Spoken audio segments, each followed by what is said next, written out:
تحریر فرمایا ہے کہ حضرت تھانوی رحمۃ اللہ علیہ نے مناجات مقبول میں ایک دعا تحریر فرمائی ہے، اور اس میں الفاظ یہ آئے ہیں کہ وفق ریحانی۔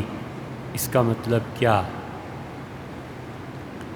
دیکھیں، ایک آدمی کسی کے پاس جاتا ہے اور کہتا ہے کہ 10,000 روپے چاہیے اور میں اگلے مہینے واپس کر دوں گا، اور یہ موٹر سائیکل آپ رکھ لیں۔ تو اس نے موٹر سائیکل کو رہن رکھوایا، ثبوت دیا، گارنٹی دی کہ آپ کے 10,000 قابل واپسی ہیں، اور میں اگر نہ ادا کر سکوں تو یہ موٹر سائیکل آپ کے پاس ہے، آپ اسے بیچ کے اپنے پیسے پورے کر لیجئے گا۔ اسے کہتے ہیں کہ موٹر سائیکل کو رہن رکھ دیا۔ اللہ تعالیٰ نے قرآن کریم میں رہن کا چھٹکارا فرحان مقبوضہ، اور رہن کی چیز پر جب تم قابض ہو جاؤ، موٹر سائیکل وہ رہن رکھ رہا ہے، جب وہ تمہارے ہاتھ آ جائے تو رہن کو چھڑانا، رہن کسی چیز کا رکھ دینا۔ زمینیں رہن رکھ لی جاتی تھیں، اور اب بھی گاؤں دیہات میں اس پہ قرضے ملتے ہیں، بینک رہن رکھ لیتا ہے۔ تو رہن چھڑانا جو ہے اسے کہتے ہیں کہ فک ریحانی، اے اللہ میرے رہن کو چھڑا دے۔ تو عربی زبان میں فک الرہن، فک کا آزاد کر دینا، توڑ دینا، ختم کر دینا، الرہن اللہ میرے رہن کو آزاد کر دے، یعنی جو قرضہ میرے ذمے ہے، اے پروردگار اس قرضے کو ادا کر دے۔ امام طحاوی رحمۃ اللہ علیہ نے مشکل الآثار میں اس کے یہ معنی لکھے۔ وفق ریحانی کا دوسرا مطلب یہ بھی ہے کہ اے اللہ میری گردن کو، یعنی میرے وجود کو جہنم سے آزاد کر دے۔ رسول اللہ صلی اللہ علیہ وسلم رات کو سونے سے پہلے جو دعائیں مانگتے تھے اس میں بھی یہ آیا ہے کہ وہ فک ریحانی، اور اللہ میری گردن کو آزاد کر دے، یعنی میرے رہن کو چھڑا دے، یعنی مجھے معاف فرما دے۔ یہ ہے اس دعا کا مطلب۔ بچپن میں سیرت النبی صلی اللہ علیہ وسلم کا واقعہ سنا تھا کہ وہ کوڑا پھینکتی تھی، اور بعد میں حضور اقدس صلی اللہ علیہ وسلم کے حسن سلوک سے مسلمان ہو گئی۔ یہ واقعہ، اس کا حوالہ مل جائے تو مہربانی ہوگی۔ ہاں بھیا، مل جائے تو تمہاری بھی مہربانی ہوگی، ہمیں بھی بتا دینا۔ یہ تو اب آپ کے نصاب کی کتابوں میں بھی چھپ گیا ہے، سب جھوٹ ہے۔ حضرت رسالت پناہ صلی اللہ علیہ وسلم مکی زندگی میں کہاں ایسے نکلتے تھے کہ اس طرح کوڑا کرکٹ پھینکا جائے، اور یہ کس نے کہا؟ اور مدینہ منورہ میں رسول اللہ صلی اللہ علیہ وسلم تشریف لے جاتے تھے کہیں بھی، تو صحابہ کرام رضی اللہ عنہ کا ایک گروہ آپ کے ساتھ چلتا تھا، کبھی احیاناً، کبھی رسول اللہ صلی اللہ علیہ وسلم تنہا بھی کبھی تشریف لے جاتے تھے۔ مگر یہ واقعہ سراسر جھوٹ ہے، اور پھیلاؤ اس جھوٹ کو تاکہ لوگوں کو زیادہ سے زیادہ حسن اخلاق کی تربیت ملے، اور بہت پھیلانا چاہیے۔ اب تو بہت نیکی کا کام کیا ہے کہ ٹیکسٹ کی بکس میں چھاپ دیا۔ حضور اقدس صلی اللہ علیہ وسلم کے اعلیٰ اخلاقیات بیان کرنے کے لیے نہ کوئی قرآن کی آیت رہ گئی تھی، نہ حدیثیں رہ گئی تھیں۔ یہ جھوٹ گھڑنا اور پھر سے نقل کرنا ضروری تھا۔ یہ پتہ نہیں، سمجھ نہیں آتی، اگر یہ دین انہی جھوٹوں پر مشتمل ہے تو عیسائیت میں، ہندو مت میں ہم میں فرق کیا رہا؟ ہندوؤں کے ہاں جھوٹ نہیں ہے، کہ دیوتا بیٹھے ہوئے تھے اور جلال آیا اور سورج کو ہی نگل گئے۔ یہ جھوٹ نہیں ہے کہ خواجہ شمس تبریز ملتان میں تھے اور سیخ بھوننے کو آگ نہیں مل رہی تھی تو سورج کو اشارہ فرمایا، سورج نیچے آ گیا اور سلاخ چڑھا دی اور تکے بنا لیے۔ بہت جھوٹ ہیں۔ اگر یہ دین انہی جھوٹوں پہ ہی مشتمل ہے نا، اللہ بچائے ایسے دین سے، خدا محفوظ رکھے۔ اگر اسلام انہی مفروضات اور واعظوں کے جھوٹ پہ مشتمل ہے، اللہ کی پناہ مانگتے ہیں ایسے دین سے۔ حضرت رسالت مآب صلی اللہ علیہ وسلم نے فرمایا شاوروہن وخالفوہن، جب بھی کوئی کام پڑ جائے تو عورتوں سے مشورہ کرو اور جو کچھ وہ مشورہ دیں اس کے الٹے چلو۔ لا حول ولا قوت الا باللہ، یعنی عورتیں اتنی احمق ہوتی ہیں کہ جو وہ مشورہ دیں گی حماقت پہ مشتمل ہوگا، وہ احمق عورت جو کچھ کہے اس کے برعکس کر لے۔ یہ اس سے بھی بڑا جھوٹ ہے۔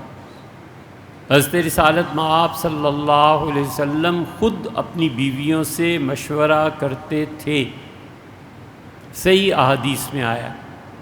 تو پیغمبر صلی اللہ علیہ وسلم تلقین کچھ اور کرتے تھے، اپنے ذاتی گھر میں کچھ اور کرتے تھے، کوئی سمجھ میں آنے والی چیز ہے؟ تحفۃ الاحوذی اگرچہ وہ ہیں اہل حدیث حضرات میں سے، لیکن اللہ تعالیٰ نے بڑا علم دیا تھا انہوں نے ترمذی کی شرح لکھی ہے، اس میں دیکھ لینا، انہوں نے اس حدیث کے متعلق جو کچھ لکھا ہے وہ یہی ہے کہ سب کا سب جھوٹ ہے جو لوگوں نے اپنے پاس سے گھڑ لیا ہے۔ عورتوں کو ایسی حدیثیں سناؤ، جب غصے میں آ جاؤ اور بیوی کو پٹائی کا ارادہ ہو تو اس سے تمہید باندھو کہ حدیث میں آیا ہے، کتابوں میں لکھا ہے۔ حضرت رسالت مآب صلی اللہ علیہ وسلم نے صلح حدیبیہ پہ دستخط فرمائے تھے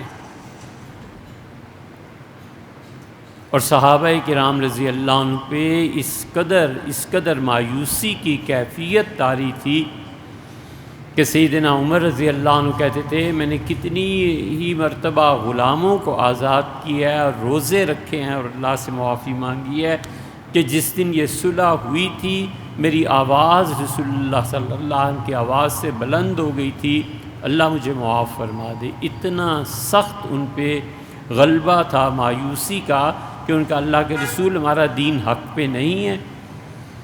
آپ نے فرمایا حق ہے، ہم کا سچ نہیں ہے، فرمایا سچ ہے۔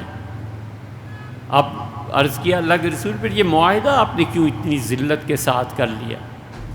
آپ نے فرمایا عمر تمہیں معلوم نہیں میں کچھ نہیں کرتا جب تک کہ اللہ کا حکم نہ ہو۔ چپ ہو گئے اور اٹھ کے حضرت ابوبکر رضی اللہ عنہ کے پاس چلے گئے اور انہیں جا کے کہا ابوبکر میں آپ سے پوچھتا ہوں ہمارا دین سچ نہیں ہے؟ ان کا ہے۔ انہوں نے کہا حضور صلی اللہ علیہ وسلم پہ وہی یہ سارے ان کا سب سچ ہے۔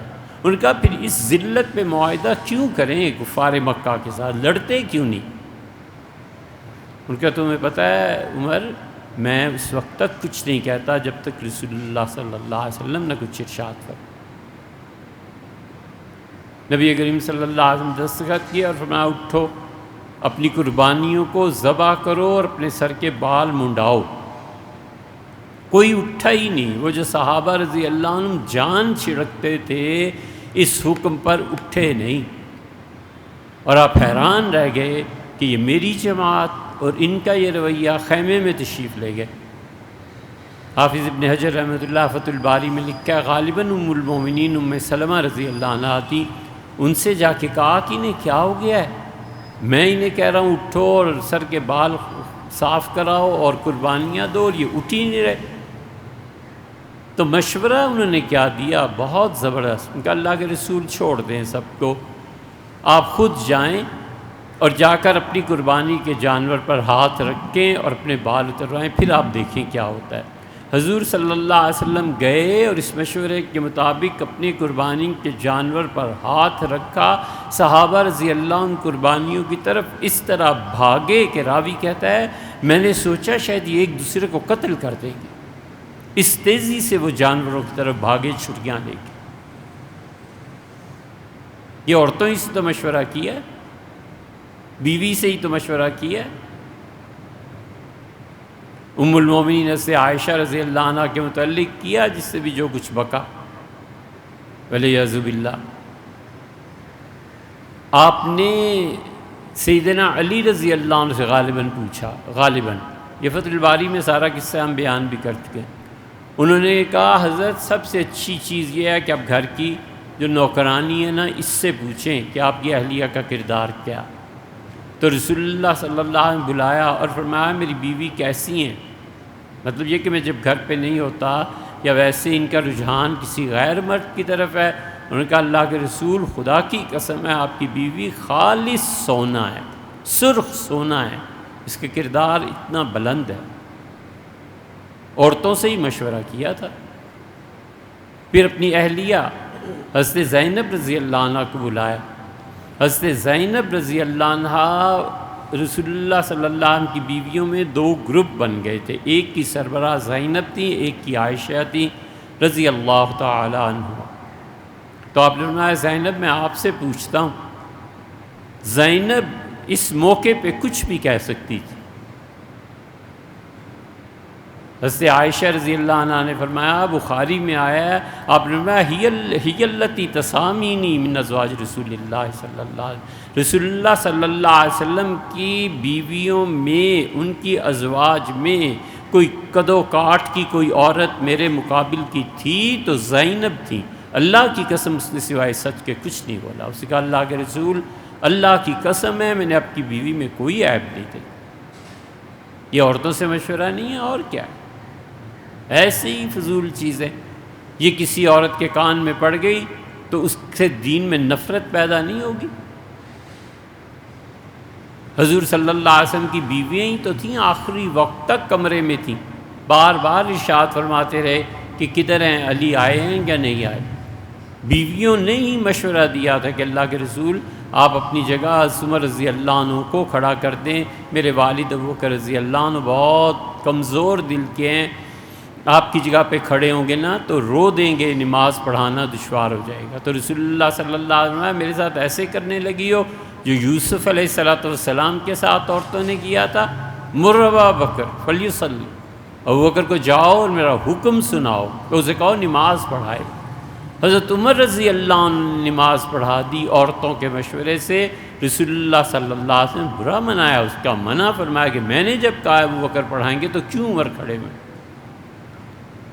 تو رسول اللہ صلی اللہ علیہ وسلم کا بیویوں سے مشورہ کرنا، ان کی ماننا، ان کی نہ ماننا، ان کے ساتھ کسی مسئلے کو ڈسکس کرنا، یہ ساری صحیح احادیث کی کتابوں میں آیا ہے، ہر جگہ آیا ہے۔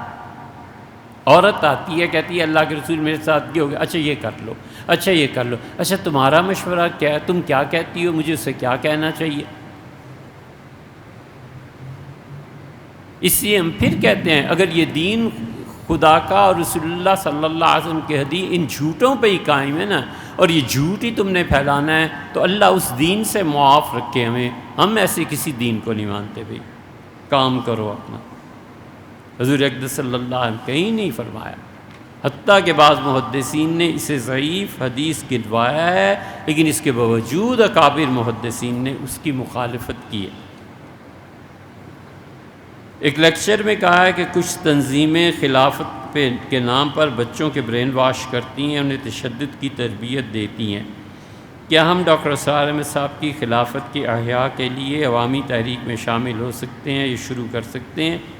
یہ بھیا کوئی شرعی مسئلہ تو ایسا ہے نہیں، آپ کی مرضی، آپ خلافت کو لانا چاہتے ہیں، آپ اس کام میں شریک ہونا چاہتے ہیں، آپ کی مرضی۔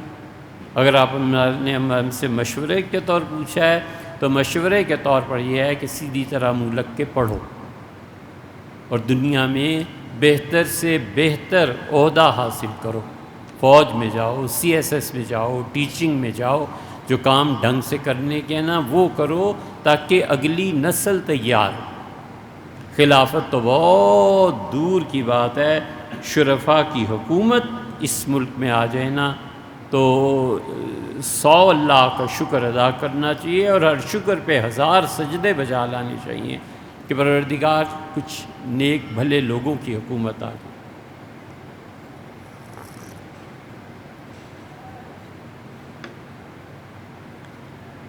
اور اس کی ایک چیز یہ بھی ہے کہ ان چیزوں کا انجام جو ہوتا ہے اس کی قربانی کون دے گا؟ اتنی بڑی قربانی کے لوگ اہل ہیں، یہ لوگ خود خلافت کے نظام کو اکھیڑ پھینکیں گے۔ جاہل قوم ہے، تربیت اس کی نہیں ہے، جذبات سے یہ کام لیتے ہیں، علم ان کے پاس نہیں ہے۔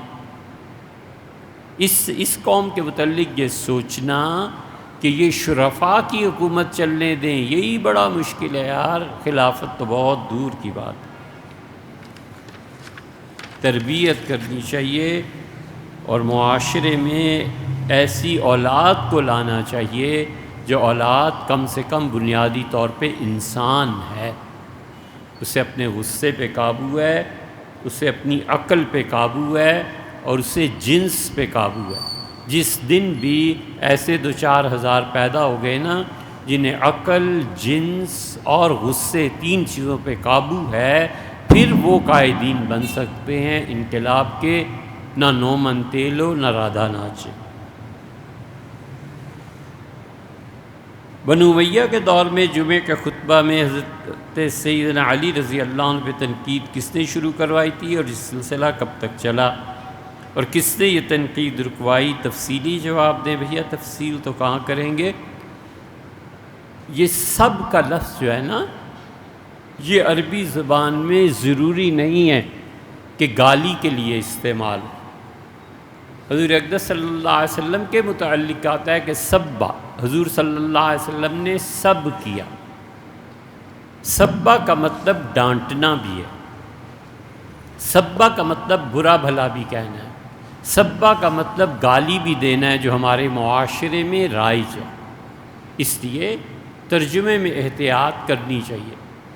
حضرت رسالت مآب صلی اللہ علیہ وسلم فلاں جگہ جو پانی ہے نا، قافلہ چل رہا تھا، ارشاد فرمایا دیکھو تم اس تک پہنچو گے اور میرے سے پہلے خبردار جو کسی نے اس پانی کو چھوا یا ہاتھ لگایا۔ جب آپ پہنچے اس پانی کے ذخیرے پہ تو ارشاد فرمایا مجھ سے پہلے کسی نے اسے ہاتھ تو نہیں لگایا۔ لوگوں نے ایک صحابی رضی اللہ عنہ کو متعلق کہا کہ وہ آئے تھے آپ سے پہلے، تو حدیث میں آیا فسب النبی صلی اللہ، حضور صلی اللہ علیہ وسلم نے اسے سب کیا، یعنی برا بھلا کہا۔ نبی کے شان کے خلاف ہے کہ والعیاذ باللہ وہ کسی کو گالی دے۔ حضور اقدس صلی اللہ علیہ وسلم مسلم میں آتا ہے، خود دعا فرمائی کہ اللہ میں نے کسی کو بھی کبھی سب کر دیا ہے، برا بھلا کہہ دیا ہے، تو پروردگار میری بد دعا کو اس کے حق میں قبول نہ فرما، بلکہ اتنا ہی اسے رحمتوں سے نواز، میری بد دعا کو بھی دعا بنا دے۔ تو سیدنا علی رضی اللہ عنہ پر یہ سلسلہ شروع ہوا تھا حضرت معاویہ رضی اللہ عنہ کے دور میں کہ جمعے کا جو خطبہ ہوتا تھا اس کے آخر پہ وہ امویوں کی بنی یہ جو بنو امیہ تھے، ان کے وائز بنو امیہ کی حمایت کرتے تھے اور سیدنا علی رضی اللہ عنہ کے خلاف کچھ نہ کچھ کہتے تھے۔ یہ عوام کا ذہن بنانے کے لیے تھے۔ پھر یزید کا دور آ گیا۔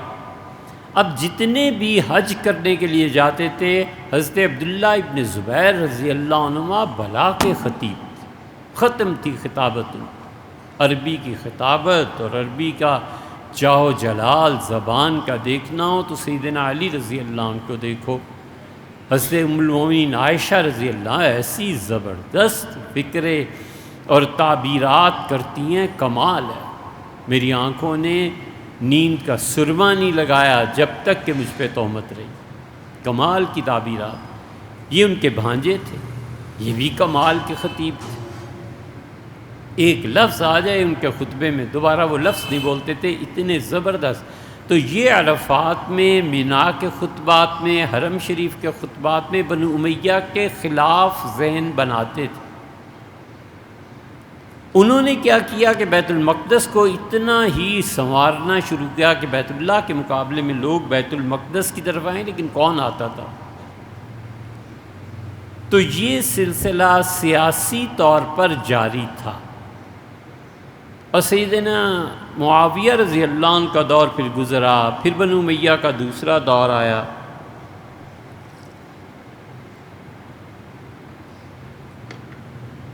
حضرت سعد رضی اللہ عنہ سے بھی درخواست کی گئی تھی، یہ صحیح مسلم میں آتا ہے، ہم تاریخ پہ نہیں جا رہے، ہم تو حدیث کے ضمن میں بات کر رہے ہیں۔ سعد رضی اللہ عنہ نے منع کر دیا، حضرت معاویہ رضی اللہ عنہ نے بیت اللہ کو کھلوایا اور دونوں بزرگ اندر تشریف لے گئے اور سیاست پہ بات چیت ہوئی۔ تو سعد رضی اللہ عنہ کہا میں کبھی بھی علی کو برا نہیں کہوں گا۔ رسول اللہ صلی اللہ علیہ وسلم نے 3 چیزیں فرمائی ہیں، کاش میں سعد ہوں ایک چیز مجھے مل جاتی۔ اپنی بیٹی کو کے لیے انہیں منتخب فرمایا ہے، خیبر میں فرمایا تھا کہ اللہ اور رسول صلی اللہ علیہ وسلم جس سے محبت کرتے ہیں کل صبح اسے جھنڈا دیا جائے گا، اور تیسرا ان کا وصف بھی بیان کیا۔ یہ ساری باتیں ہوتی رہیں ان کا، میں معاویہ کبھی بھی علی رضی اللہ عنہ کو کے خلاف کچھ نہیں بولوں۔ اور اسی لیے شعبی، حسن بصری، یہ خطیب جب جمعے کی باتیں کرتے تھے سیدنا علی رضی اللہ عنہ کے خلاف تو آپس میں ایک دوسرے سے باتیں کرنے لگتے تھے کہ سنیں ہی نہ۔ امیر المومنین رضی اللہ عنہ کی شان بہت بلند تھی، حتیٰ کہ عمر بن عبدالعزیز رحمۃ اللہ علیہ آئے ہیں تو انہوں نے بنو امیہ کو اس سلسلے سے منع کیا، اور عمر بن عبدالعزیز رحمۃ اللہ علیہ بہت زیادہ احترام کرتے تھے اہل بیت کرام رضی اللہ عنہ کا۔ بیٹھے ہوئے تھے، لوگ بیٹھے ہوئے تھے، اجلاس کوئی ہوگا تو پرچی آئی کہ فاطمہ ملنے کے لیے آئی ہیں، تو فرمایا کون فاطمہ؟ تو اس سے کہا فاطمہ بنت حسین بن علی رضی اللہ عنہ۔ ایک دم سے گھبرا کے اٹھ کے تیز چلے، گویا دوڑے، جا کے دروازے پر ملے اور بالکل عاجزی سے کہنے لگے میرے لیے کیا حکم ہے؟ انہوں نے کام بتایا، فرمایا کبھی بھی نہ آئیں، آپ حضور صلی اللہ علیہ وسلم کی نواسی ہیں، کبھی آپ نہ آئیں، میں اپنا غلام بھیج دیا کروں گا، کوئی کام ہو لکھ کے بھیج دیں، پیغام بھیج دیں، مگر آپ تشریف نہ لائیں۔ اتنا احترام تھا ان کا۔ عمر بن عبدالعزیز رحمۃ اللہ علیہ نے اسے منع کیا تھا۔ اب اس جواب پر تنقید کرتے رہو، جو مرضی کرو، حدیث کی کتابیں کھولو، فتح الباری اور وغیرہ وغیرہ، سب میں یہی آخر پہ پہنچ کے یہ نتیجہ نکلے گا۔ انسان کی زندگی پہ خاص قسم کے پتھر اور کرسٹل اثر انداز ہوتے ہیں۔ آدمی کا یہ سمجھنا کہ مجھ پہ یہ پتھر اثر ڈال سکتا ہے، اس کے مطابق کوئی مہنگا اور قیمتی پتھر پہنا جائے، اور کیا قیمتی پتھر، سیدھی سادی سی بات ہے۔ آپ مفتی حضرات کے پاس تشریف لے جائیں تو آپ کو یہی کہیں گے کہ یہ حرام ہے، پتھروں سے کوئی تقدیر نہیں بدلتی، بالکل صحیح کہتے ہیں۔ لیکن ہم اس میں ایک اضافہ کرتے ہیں۔ اضافہ یہ کرتے ہیں کہ انسانی جسم پر سونے کے اثرات پڑتے ہیں۔ یہ میڈیکل میں آپ پڑھ لیں کہ جو خواتین اپنے بچے کی پیدائش سے پہلے دھوپ میں نہیں بیٹھتی، خاص قسم کی ریز ہوتی ہیں جو بچے کے لیے ضروری ہوتی ہیں، تو بچے تاریکی کی وجہ سے وہ ریز سے محروم رہتے ہیں، اور کبھی کبھی وہ معذور پیدا ہوتے ہیں۔ اس کے حل کے لیے بہت سے اطباء نے لکھا ہے، وہ کہتے ہیں کہ اگر خواتین ایسے گھر میں رہیں جہاں سورج کی شعاعیں نہیں پڑتی تو انہیں چاہیے کہ سونا پہنیں، کہ سونے سے جو ریز نکلتی ہیں وہ اور سورج سے جو حرارت ملتی ہے یہ دونوں برابر ہیں۔ اس کی متعدد مثالیں ملیں گی۔ کیوں منع کرتے ہیں کالے کپڑے کو؟ بلیک میں جو ریڈیشن ہے یہ فزکس کا اصول ہے۔ اسی طرح ان پتھروں میں بھی ریز ہوتی ہیں۔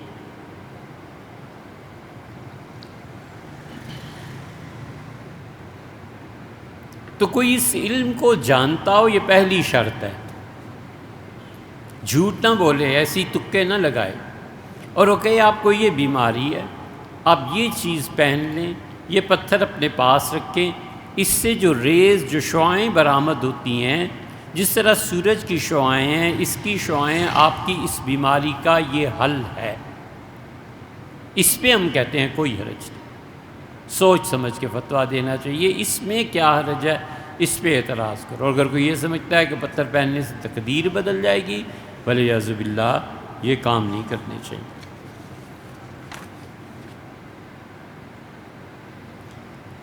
کسی محفل یا کسی شخص کے ساتھ اللہ رسول صلی اللہ علیہ وسلم کا ذکر کرتے ہوئے لگتا ہے کہ میں دکھاوا کر رہی ہوں یا اپنی تعریف کے لیے بات کر رہی ہوں، اور یہ کہ میں منافق ہوں، اس خیال پہ دھیان دے کے دین کی بات نہ کی جائے یا اس کو شیطانی وہم سمجھا جائے۔ ایک صاحب نے ہمارے حضرت رحمۃ اللہ سے یہ بات کی تھی۔ حضرت رحمۃ اللہ نے فرمایا دین کا کام کرتے رہو اور اس وسوسے کو دماغ میں جگہ نہ دو، اور جس اخلاص کی تم تمنا کر رہے ہو نا، اس اخلاص کے آتے آتے گھٹنوں میں پانی پڑ جاتا ہے اور بندہ چلنے کے قابل نہیں رہتا۔ یہ کہیں آخری عمر بڑھاپے میں بھی نصیب ہو جائے تو بڑی بات ہے۔ بس یہی جواب ہے، کام کیجئے اپنا، آہستہ آہستہ پہنچ جائیں گی آپ انشاءاللہ اخلاص تک۔ شراح حدیث جب اصول حدیث پہ بحث کرتے ہیں تو وہاں ایک راوی کے متعلق لکھا ہے، انہوں نے کہا ہم نے حضور اقدس صلی اللہ علیہ وسلم کی احادیث کا علم کسی اور نیت سے حاصل کیا تھا، اور آہستہ آہستہ احادیث ہمیں کھینچ کر اللہ کے قرب کے لیے لے گئیں اور اخلاص میں لے گئیں۔ تو کرتے رہنا چاہیے کام۔ اخلاقیات کو سمجھنے کے لیے کوئی کتاب مطالعے کے لیے مولانا حفظ الرحمن سہاروی رحمۃ اللہ نے کتاب لکھی تھی فلسفہ اخلاق، اس کو پڑھیے۔ اور شیخ مولانا ابوالحسن علی ندوی رحمۃ اللہ نے لکھی ہے سلوک و احسان۔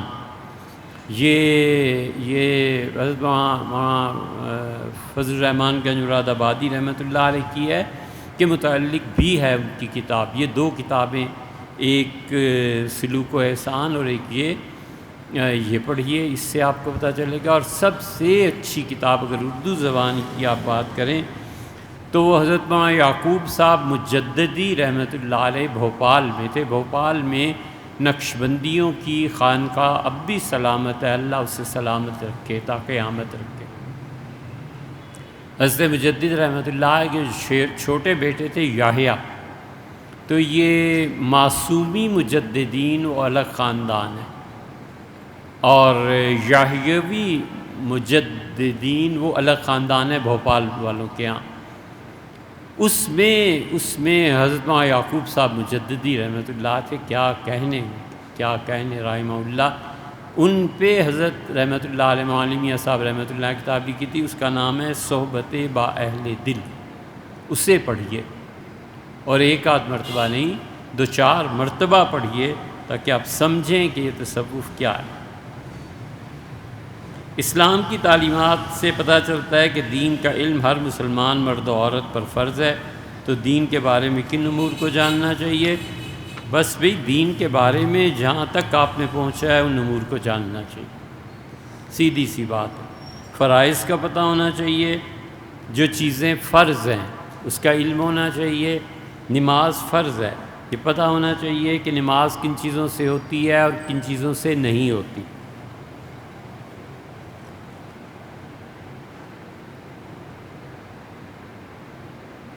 زکوٰۃ فرض نہیں ہوئی، کیا ضرورت ہے زکوٰۃ کے مسائل میں پڑھنے کی؟ حج فرض نہیں ہے، پتہ نہیں جانا بھی ہے کہ نہیں جانا، کتنے پیسے ہوں گے بھی نہیں، تو حج کی کتابیں کیوں پڑھنی ہیں؟